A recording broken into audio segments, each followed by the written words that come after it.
Hola a todos, bienvenidos a la unidad 2, enfermedades transmitidas por alimentos, del curso BPM y POES para restaurantes, hoteles y servicios afines. En la unidad anterior vimos una pequeña introducción a lo que era higiene de alimentos. Entonces vamos a ver el por qué era importante. Dijimos que nos ayudaba a reducir lo que eran las enfermedades transmitidas por alimentos, nos ayudaba a poder prevenirlo. Pero ¿qué son estas enfermedades? ¿Qué son las mundialmente conocidas ETAs? Son enfermedades causadas por la ingestión de alimentos o bebidas contaminadas. Los alimentos pueden transmitir enfermedades debido a contaminaciones físicas, químicas o biológicas, que fue lo que vimos en la unidad anterior, así como la presencia de venenos naturales. ¿Por qué pueden transmitir enfermedades los alimentos? No es que el alimento en sí me cause una enfermedad, no, es lo que viene acompañando el alimento. Puede ser una toxina, puede ser un químico agregado accidentalmente o intencionalmente, o los parásitos o gérmenes, larvas, las bacterias, etc.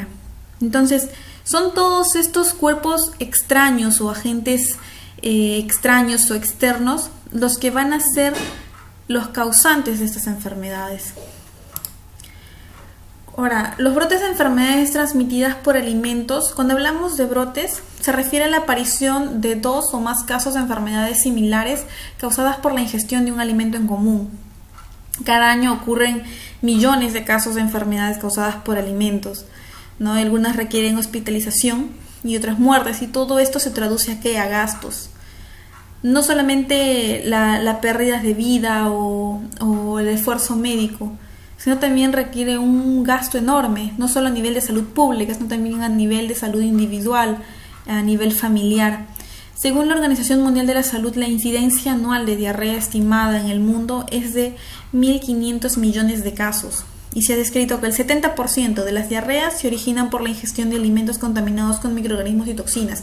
¿Qué pasa si viene un cliente, un comensal a nuestra empresa y pide cualquier tipo de alimento o cualquier tipo de postre o cualquier tipo de bebida y se enferma? Se produce una ETA. O en todo caso, se produce un brote, porque ya no es uno, son 2 casos, 3 casos, 4 casos, enfermedades similares causadas por el mismo alimento o por otro alimento, pero dentro de tu misma instalación. Estamos hablando de un brote de enfermedades transmitidas por alimentos. ¿Qué es lo que va a originar? Aparte del desprestigio de la empresa, va a originar un costo, no solamente para la persona, sino también un costo para la empresa por reparación civil o por asumir los gastos, por recuperar la imagen, por promover de nuevo la imagen. Entonces, todo esto es fácil de prevenirlo, ¿no? Una correcta capacitación, enseñarle al personal cómo se trabaja, qué medidas deben de tener. Todo ello nos puede ayudar a reducir este tipo de enfermedades, nos puede ayudar a reducir, a prevenir, a evitar esas enfermedades. ¿Para qué? Para que nuestra empresa sea imagen de una empresa inocua, ¿no? De una empresa que, viene mi cliente, está pagando, no está pagando solamente por el alimento que está consumiendo, está pagando también porque tiene la seguridad total de que no le va a pasar absolutamente nada malo. Alrededor de 250 son los agentes causantes de ETAs, entre los que se incluyen bacterias, virus, hongos, parásitos, priones, toxinas y metales pesados, entre otros. Ahora, ¿cuáles son los tipos de enfermedad de transmisión alimentaria? Estoy seguro que muchos de ustedes han escuchado por diferentes lugares, en diferentes sitios, o de repente en la misma universidad, escuela o en el mismo entorno. Tenemos lo que son las intoxicaciones alimentarias, las infecciones alimentarias y las toxinfecciones alimentarias. ¿Cuál es la diferencia de estas tres? Las tres son enfermedades transmitidas por alimentos, pero hay que tener bien en claro a qué se refiere cada una. Intoxicaciones alimentarias son causadas por el consumo de alimentos que contienen sustancias tóxicas. Intoxicaciones, sustancias tóxicas, ¿cierto? Como restos de pesticidas en vegetales o productos tóxicos formados por la descomposición del propio alimento. Algunos microorganismos también producen estas toxinas. Es fácil de recordar un poco el concepto sin necesidad de aprendérselo de memoria por la misma escritura que tiene, ¿no? ¿Y a qué nos referimos con infecciones alimentarias? Estas son derivadas de la ingestión de los alimentos contaminados. Su causa son los gérmenes presentes en el producto. Ok, aquí en las intoxicaciones alimentarias lo que me va a enfermar son las toxinas o sustancias tóxicas que se produzcan dentro del alimento.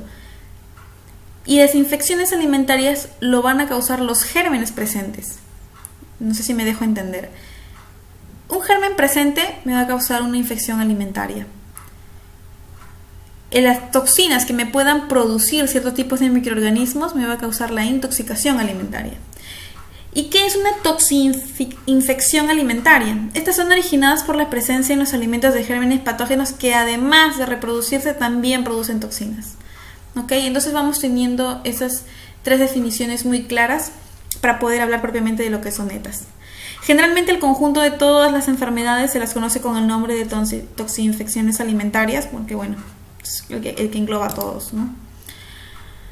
Muy bien, tipo de agente que genera. Existen gérmenes y tóxicos verdaderamente nocivos para el ser humano.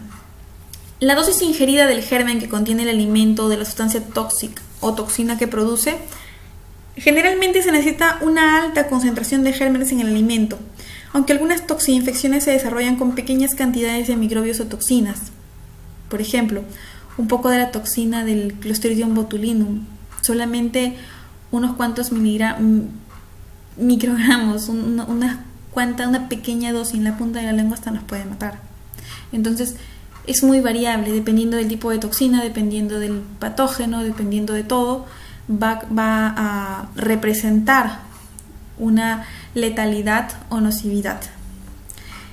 Las características particulares del individuo afectado, los efectos son distintos dependiendo de las condiciones de la persona. Así, por ejemplo, los niños y ancianos obviamente son los más vulnerables. ¿Por qué? Porque sus defensas están muchísimo más bajas. Entonces son mucho más propensos a cualquier tipo de reacción que produzcan estos microorganismos o las toxinas.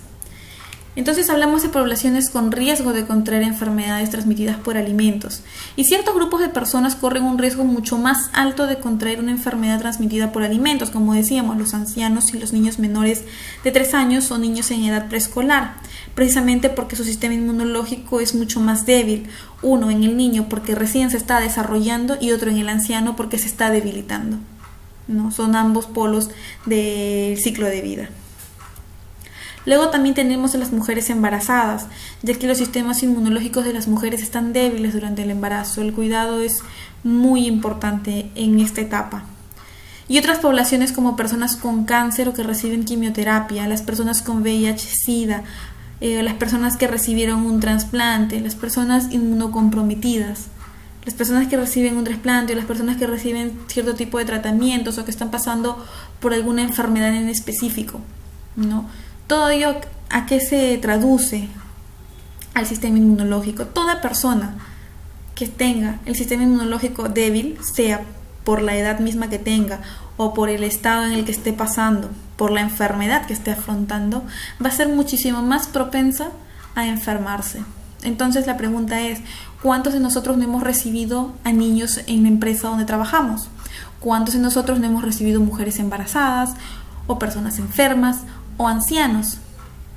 Entonces es aquí la importancia de darle un buen uso a todo lo que conocemos y a todo lo que vamos a ir aprendiendo, a asegurarnos que el producto o que el alimento que estamos brindando sea inocuo, no represente ningún riesgo, y para ello se explica lo que estamos estudiando en este curso, ¿no? Las buenas prácticas de manufactura y los procedimientos operativos estándares de saneamiento. Muy bien, ¿cuáles son las principales causas de aparición de ETAs? Las enfermedades transmitidas por alimentos más frecuentes se deben a la contaminación de los alimentos con gérmenes patógenos y a su posterior multiplicación incontrolada. Es decir, puede haber un pequeño número de microorganismos en un alimento que yo lo puedo de repente conservar en refrigeración o de repente un tratamiento térmico y lo puedo eliminar o reducir. Pero ¿qué pasa si yo no controlo? No ejerzo ningún tipo de acción para controlar el problema que tengo. Entonces, ¿qué va a pasar? Vimos en la unidad anterior que el tiempo es un factor muy importante en el crecimiento y en el desarrollo de microorganismos. Si yo le doy tiempo a ese microorganismo y aparte de todos los factores para que crezca, va a crecer de manera exponencial. En la mayoría de los casos son consecuencia de un tratamiento incorrecto de los alimentos durante su obtención, transformación, almacenamiento, preparación, en cualquier parte de la cadena del alimento. Se puede dar lo que es la contaminación y obviamente la multiplicación incontrolada de estos. ¿No? Vamos a estudiar algunos factores que contribuyen a la aparición de este tipo de enfermedades.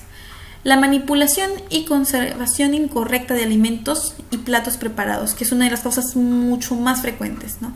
La preparación de alimentos con excesiva antelación, es decir, con más de 2 horas de anticipación, contribuye a que los alimentos permanezcan durante largos periodos de tiempo expuestos a condiciones que favorecen el desarrollo de gérmenes, la temperatura, el oxígeno, el alimento en sí, el agua, la humedad, etc. En ocasiones, por el tipo de servicio que se ofrece al consumidor, los platos han de mantenerse en caliente y si la temperatura de mantenimiento es inferior a 65 grados centígrados, puede desarrollarse bacterias en el alimento. Es decir, si estamos exponiendo alimentos que se van a vender supuestamente en caliente, debemos asegurarnos que las temperaturas sean las óptimas.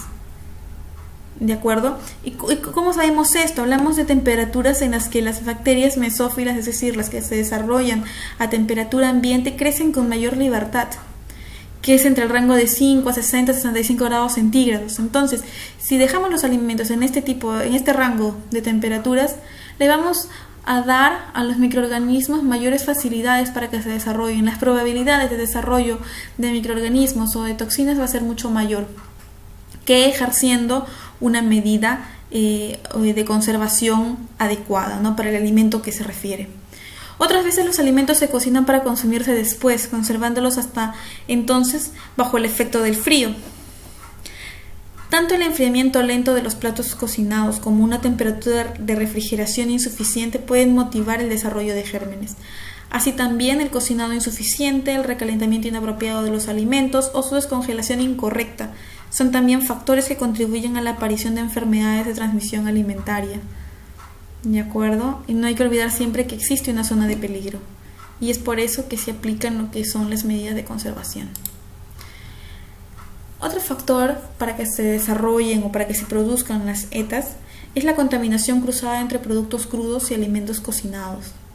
La contaminación de alimentos muchas veces no ocurre de forma directa, sino a través del contacto con otros alimentos crudos, utensilios, insectos o superficies contaminadas. Este hecho se conoce como contaminación cruzada, que es lo que vimos al terminar la unidad anterior.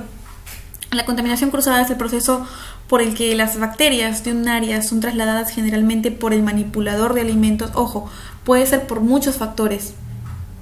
Puede ser el medio ambiente, puede ser por el recipiente o puede ser por la misma instalación.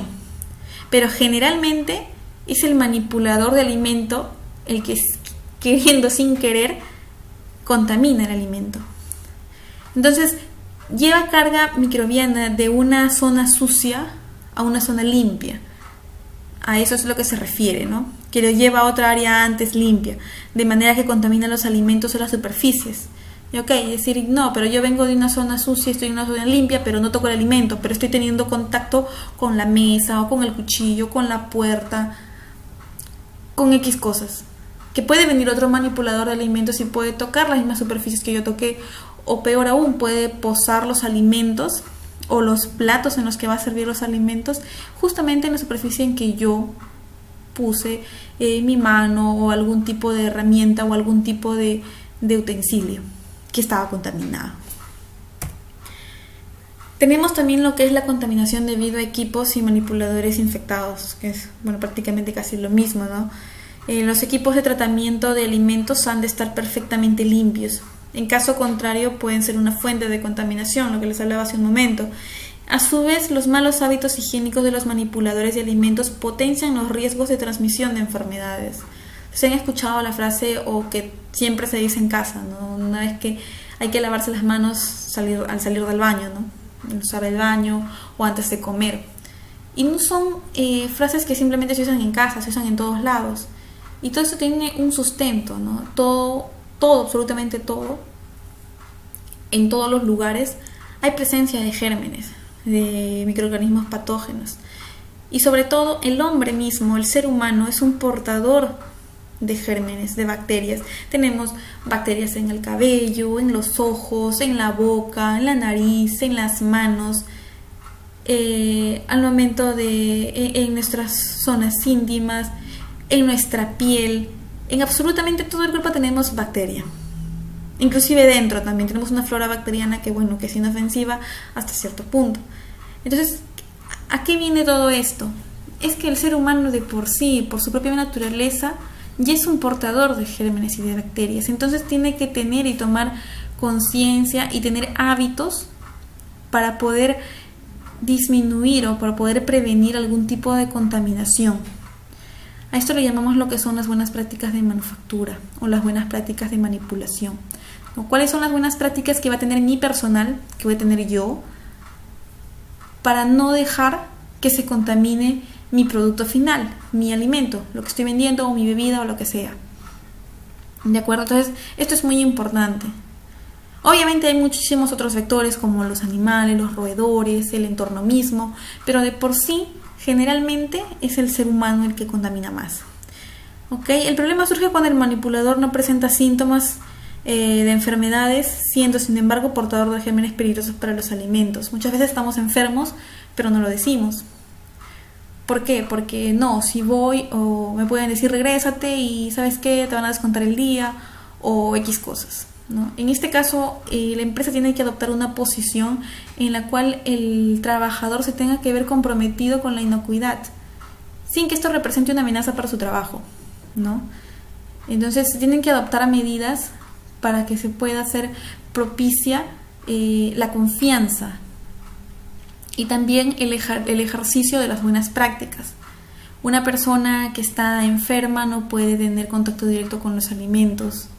Y también, obviamente, en cada estornudo, en cada expulsión de líquidos, estaría expulsando gérmenes que podrían contaminar al compañero, al otro trabajador, a un comensal o infectar al mismo el alimento en sí. Entonces se denomina un portador sano una persona que sin presentar síntomas de enfermedad puede transmitir gérmenes a los alimentos y causar daño en otras personas. Y ojo, no solamente las personas que están enfermas. Habíamos hablado hace un momento de que todos portamos gérmenes, todos portamos microorganismos. Por eso que se requiere bastante el uso de nasobucales. No se puede hablar y estar manipulando el alimento porque caen en las gotitas de saliva, caen en las gotitas de esputo, caen al alimento y hay bastante carga microbiana. Tampoco nos podemos andar rascando la vista o cogiendo el cabello. Tenemos que tener el cabello recogido, etcétera. Son buenas prácticas que las vamos a ir viendo en el transcurso de todo el curso para tenerlo un poco más claro. Causas de contaminación o multiplicación bacteriana, en resumen, ahí vemos el enfriamiento lento, la preparación con demasiada antelación de consumo, el almacenamiento inadecuado, el tratamiento térmico insuficiente, la higiene del personal, contaminación cruzada, etc. Ahora, el costo de las enfermedades transmitidas por alimentos, los que les hablaba al iniciar el curso, las cifras de la National Restaurant Association indican que el brote de una enfermedad transmitida por alimentos puede costarle a un establecimiento miles de dólares y puede causar su clausura, que son casos que, hemos visto muchos casos ahora último, no por enfermedades transmitidas por alimentos, pero sí por condiciones insalubres que obviamente son origen de muchas enfermedades transmitidas por alimentos y ha causado la clausura y el desprestigio de muchísimas restaurantes o cadenas de marca, obviamente, ¿no? Pero lo más importante son los costos de los seres humanos. Las víctimas de las enfermedades transmitidas por alimentos pueden sufrir la pérdida del empleo, costos médicos, discapacidad a largo término y hasta la muerte. Entonces tenemos varios costos, varias consecuencias: la pérdida de clientes y ventas, la pérdida de la reputación, la exposición negativa a los medios de comunicación, que está de moda mucho las redes sociales. Un negocio muere en las redes sociales, ya murió socialmente. El bajo ánimo de los empleados, las demandas y pago por cuestiones legales, el ausentismo, el aumento del costo del seguro, el reentrenamiento a los empleados, ¿no? Son consecuencias que son demasiado grandes cuando se pudo haber prevenido, ¿no? Se pueden prevenir Entonces aquí se ve un costo-beneficio, ¿no? ¿Cuánto invierto para prevenir algo mucho más grande? Muy bien, entonces estábamos hablando de las ETAs, y estos son originados por microorganismos patógenos. ¿Ok? Los microorganismos son pequeños organismos que solo pueden verse con un microscopio, no podemos verlo a simple vista. Yo no puedo decir, voltear a mi compañero, ver y decirle, ¿sabes qué? Tienes no sé, una salmonela en el ojo. No, o sea, no se puede ver. Pero obviamente sabemos que tenemos carga microbiana, tenemos estafilococos, que no representan gran peligro para nosotros. Pero estos solamente se pueden ver con un microscopio. Y muchos microorganismos son inofensivos, pero otros pueden causar enfermedades. A los microorganismos dañinos se les llama patógenos. Algunos patógenos pueden hacer que usted se enferme si los ingiere. Otros producen venenos o toxinas que hacen que usted se enferme. Entender los patógenos es el primer paso para prevenir los brotes de enfermedades transmitidas por alimentos. Eso es crucial. Entonces, los tipos de patógeno existen 4, que pueden contaminar los alimentos y causar enfermedades transmitidas por alimentos. Tenemos lo que son las bacterias, los hongos, los parásitos y los virus, que lo hemos escuchado muchas veces. Aquí vamos a ver cuáles son los patógenos de estos 4 más comunes y que representan mayor riesgo o tienen incidencia de mayores enfermedades. Los alimentos más propensos a convertirse en peligrosos son aquellos que representan más nutriente, más alimento para el microorganismo en sí. Es decir, tiene nutrientes y tiene agua. Los alimentos que son ricos para nosotros en nutrientes también son ricos para ellos en nutrientes. Nosotros nos nutrimos bien, crecemos bien, vivimos bien por ingerirlos. Ellos también crecen bien, se reproducen bien, viven bien, no tienen ningún problema. Nos referimos a la leche y los productos lácteos, que son riquísimos en proteínas y en agua. Entonces aquí crecen perfectamente, igual que los huevos, fuente de proteína, las carnes, las aves, los pescados, los mariscos y crustáceos. Estos son los alimentos mucho más propensos a convertirse en peligrosos. Y no porque el alimento sea veneno en sí, ojo, no. Sino porque los microorganismos encuentran en esto una piscina de nutrientes. O sea, es el medio ideal para ellos para vivir. Basta que llegue un microorganismo ahí, un patógeno ahí, es vida para ellos. Entonces son estos alimentos en los que tenemos que tener mayor cuidado, ¿no? Y también evitar que otros productos frescos, por ejemplo, tengan contacto directo con estos. Tenemos las papas al horno, los alimentos vegetales tratados con calor, como los arroz, frijoles, verduras. Los alimentos que ya han sido cocidos son propensos también, ¿no? Y más de todo si tienen grandes cantidades de proteínas y de agua. Tenemos el tofu, otros alimentos de proteína de soya, ingredientes sintéticos con proteína de soya texturizada, en productos alternativos de la carne, brotes de semillas crudas, los melones cortados, tomates cortados, todo lo que sean verduras cortadas, la mezcla de ajo y aceite sin tratamiento, ¿no? O sea, esos son los alimentos más propensos en los cuales tenemos que tener, en todos tenemos que tener cuidado, pero en estos son los que tenemos que tener mucho más cuidado porque las probabilidades de contaminación son muchísimo más altas. Todos estos tipos de alimentos tienen las condiciones propicias para que crezcan los patógenos. En general, proteína y agua. Tienen un potencial natural para la contaminación debido a la manera en que se cultivan, se producen o procesan. Además, comúnmente se las relaciona con brotes de una enfermedad transmitida por alimentos. O sea, es decir, hay mayores registros de incidencia o de causas o de brotes de enfermedades por haber ingerido uno de esos alimentos. El control del crecimiento de patógenos, esto es lo que tenemos que utilizar para controlar el crecimiento de patógenos. Ok, pueden haber patógenos en el entorno, pero ¿yo qué hago para controlarlos? ¿Qué hago yo para controlar, para que no se multiplique, para que no crezca, para que no afecte mi producto? Se tiene que controlar todas las condiciones que favorecen el crecimiento. Sin embargo, en el establecimiento probablemente solo se podrá controlar el tiempo y la temperatura. Entonces son estas 2 medidas en las que se van a ir controlando más, las que se pueden controlar más. Podemos ejercer más control en el tiempo y la temperatura. Estas 2 condiciones son tan importantes que los alimentos mencionados en las diapositivas anteriores se conocen como alimentos que necesitan control de tiempo y temperatura para su seguridad.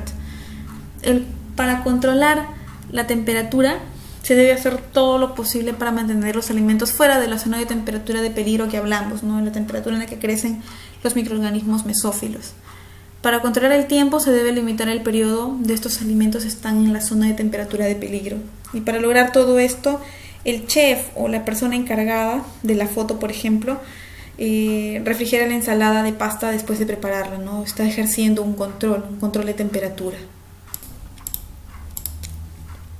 Muy bien, entonces al igual que los alimentos necesitan control de tiempo y temperatura, los alimentos listos para comer también se tienen que manejar con mucho cuidado para prevenir cualquier tipo de contaminación, ¿no? Hablo de las frutas en vegetales lavados, enteros cortados, las carnes frías, los productos de panadería, los alimentos cocinados, todos los alimentos que son listos para comer.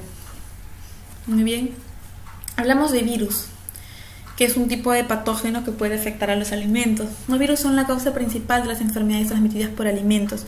Como gerente, como trabajador, se debe entender lo que son los virus. También debe conocer las enfermedades transmitidas por los alimentos más importantes que pueden causar. Lo más importante que usted debe aprender es cómo evitar que se enfermen los clientes. Tenemos una información general sobre los virus en el cual vemos que los virus pueden sobrevivir las temperaturas del refrigerador y del congelador. No crecen en los alimentos, pero cuando la persona los come, crecen dentro de los intestinos. El virus puede contaminar los alimentos y el agua y se pueden transferir o transmitir de una persona a otra, de las personas a los alimentos y de las personas a las superficies que tienen contacto con los alimentos. Aquí pueden ver las enfermedades y el virus que lo causa y la medida preventiva más importante para poder prevenir este tipo de contaminación. En este caso, por ejemplo, para la hepatitis A serían los buenos hábitos de higiene personal. Tenemos también la gastroenteritis causada por norovirus y que ustedes van a poder ahí revisarlo, checarlo con mayor detenimiento. Si hablamos de bacterias, la mayoría de las enfermedades transmitidas por alimentos son causadas por virus, pero las bacterias también pueden hacer que las personas se enfermen. Conocer qué son las bacterias y cómo crecen pueden ayudar a controlarlas. La mayoría de bacterias se puede controlar si los alimentos se mantienen fuera de la zona de temperatura de peligro, que ya lo hemos hablado. Si las condiciones que favorecen el crecimiento de los microorganismos son correctas, las bacterias crecerán rápido. Para no morir cuando no hay suficiente comida, algunos tipos de bacterias cambian a la forma diferente que se llama espora. Y estas pueden cambiar a su forma original y multiplicarse cuando los alimentos sufren abuso de tiempo y temperatura. Es decir, si no tengo las condiciones para sobrevivir, las bacterias se esporulan. Y de una vez que encuentran nuevamente el medio para poder crecer, desarrollarse, vuelven a la forma original que tenían. Y algunas bacterias producen toxinas en los alimentos cuando se multiplican y mueren. Y las personas que comen estas toxinas obviamente pueden enfermarse. Y la cocción quizás no destruya las toxinas. Puede destruir al microorganismo que lo formó, sí, pero las toxinas quedan. Ahí van a encontrar las bacterias que causan las enfermedades más comunes y la medida preventiva más importante para poder controlarla. Tenemos ahí la listeriosis, la colitis hemorrágica, la gastroenteritis causada por Clostridium perfringens, el botulismo, la salmonelosis, la shigellosis, la gastroenteritis causada por estafilococos, la gastroenteritis causada por vibrio, septicemia primaria causada por vibrio vulnificus, que tienen la información para poder revisarla más detenidamente.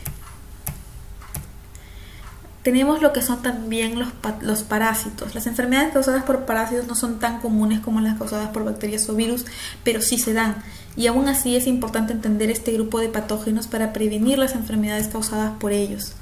Los parásitos no pueden crecer en los alimentos, necesitan estar en la carne de otro animal para sobrevivir. El comer alimentos contaminados con parásitos causa enfermedades. Muchos animales pueden ser portadores. Por ejemplo, están las vacas, los pollos, los cerdos, los pescados. Y también pueden hallarse parásitos en las heces de los animales y de las personas.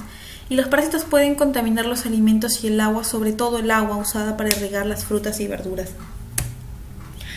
Aquí vemos una de las enfermedades más comunes por parásitos es la anisakiasis y otro tipo más de enfermedades, como podemos ver ahí. Y hace poco tuvimos un claro ejemplo de contaminación, ¿no? Por ejemplo, las conservas afectadas con presencia de parásitos.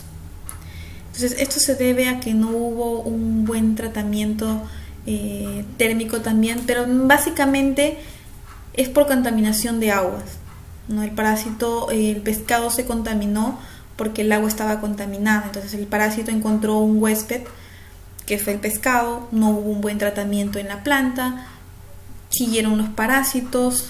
El pescado es una fuente importante de proteína, de agua, de vida, entonces siguieron ahí. De repente el tratamiento térmico pudo matar a algunos, pero siguió presente, ¿no? Y eso fue lo que encontraron acá. Tenemos ahí varias enfermedades que pueden revisarlo. Y tenemos también lo que son los hongos, ¿no? Hasta ahora se ha aprendido acerca de los patógenos que causan enfermedades transmitidas por alimentos. Los hongos son patógenos que a veces hacen que las personas se enfermen. Usualmente deterioran los alimentos y se encuentran en el aire, el suelo, las plantas, el agua y algunos alimentos. Algunos ejemplos son la levadura y el moho, como el que tienen las fresas de la foto, ¿no? Es un tipo de contaminación. Los mohos deterioran los alimentos y algunas veces causan enfermedades, que algunos mohos producen toxinas tales como las aflatoxinas. Las temperaturas del refrigerador y el congelador pueden retrasar el crecimiento de los mohos, pero no los matan. Como medida de prevención se tienen que tirar todos los alimentos mohosos, a menos que el moho sea parte natural del producto, ¿no? Por ejemplo, los quesos gorgonzola, el brie o el camembert. La FDA recomienda cortar y desechar las áreas mohosas del queso duro, por lo menos en 1 pulgada alrededor de ellas. También puede usar este procedimiento en alimentos como el salami y las frutas y vegetales firmes, pero en general deshacerse de todos los alimentos mohosos con los que se cuenten. Las levaduras pueden deteriorar los alimentos rápidamente. Entre las señales de deterioro están en olor y el sabor a alcohol. La levadura podría verse como una decoloración rosa blanquizca o lama, tal como la jalea en la foto que van a poder ver ustedes en el material que tienen, y también puede formar burbujas. Al igual que en los mohos, las levaduras crecen bien en alimentos ácidos con poca humedad como jaleas, mermeladas, jarabes, miel, frutas y jugos de fruta. La medida de prevención es tirar todos los alimentos que se hayan deteriorado por la levadura. Muy bien, y entonces hemos visto los patógenos y también estos causan unas toxinas biológicas. En este capítulo se ha aprendido que la mayoría de enfermedades transmitidas por alimentos son causadas por patógenos, una forma de contaminación biológica, pero también debes saber sobre las toxinas biológicas que pueden hacer que las personas se enfermen. Las toxinas biológicas son producidas por patógenos o provienen de una planta o un animal. Las toxinas vegetales, las de mariscos y las de hongos, pueden causar enfermedades transmitidas por alimentos. Así que debe entender lo que son esas toxinas y las enfermedades que pueden causar. Lo más importante que usted debe aprender es cómo evitar que se enfermen los clientes. Las toxinas de mariscos no tienen olor ni sabor, y después de que se forman en algunos alimentos no las destruyen ni la congelación ni la cocción. Tenemos lo que son las toxinas de peces, las toxinas de mariscos. Algunas toxinas de peces son parte natural del pez. Otras son producidas por los patógenos que hay sobre el pez. Algunos peces se contaminan cuando comen peces más pequeños que han comido una toxina. Aquí vemos algunas enfermedades producidas por esas toxinas, ¿no? Como por la histamina. La medida preventiva más importante es comprar a proveedores con una buena reputación, no proveedores certificados, proveedores ya que nosotros tenemos la certeza de que ejercen y que aplican buenas prácticas y que tienen medidas preventivas adecuadas para controlar dicha toxina, ¿no? U otro tipo de riesgos. Tenemos ahí ejemplos de las toxinas más comunes que la van a poder revisar. Tenemos también lo que son las toxinas de hongos. Las enfermedades relacionadas con hongos o setas casi siempre son causadas por comer hongos silvestres tóxicos, que bueno, en nuestro entorno no se da mucho, pero sí se da y es bueno tenerlo en cuenta.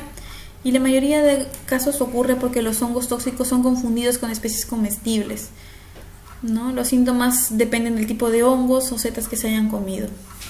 Estas toxinas, igual que las anteriores, no se destruyen ni por cocción ni por congelación. Muy bien, las toxinas vegetales son otra forma de contaminación biológica y usualmente las enfermedades causadas por toxinas vegetales Ocurren porque un establecimiento compra plantas a un proveedor no aprobado, mayormente es por eso. Sin embargo, algunas enfermedades son causadas por plantas que no se cocinaron correctamente. Estos son ejemplos de artículos que pueden enfermar a las personas, las plantas tóxicas como las versiones dañinas del perejil o de los nabos que son confundidas con la versión comestible. Miel de abejas que recolectan néctar de plantas tóxicas o frijoles bayos pocos cocinados. No, una recomendación es comprar las plantas y los artículos hechos con plantas solo a proveedores aprobados y con buena reputación. Después cocinar y mantener correctamente los platillos preparados con estos artículos. Muy bien, esto es todo en cuanto corresponde a la unidad 2, lo que es enfermedades transmitidas por alimentos. Tienen todo el material para poder revisarlo y poder leerlo mayor detenidamente, ¿no? Y también tienen los talleres para que los puedan completar, realizar en su totalidad y enviárnoslo. No olviden que esto es una explicación resumida de todo. Tienen todo el material ustedes para que lo puedan leer más detenidamente. Muchas gracias. Nos vemos en el siguiente módulo, en la siguiente unidad.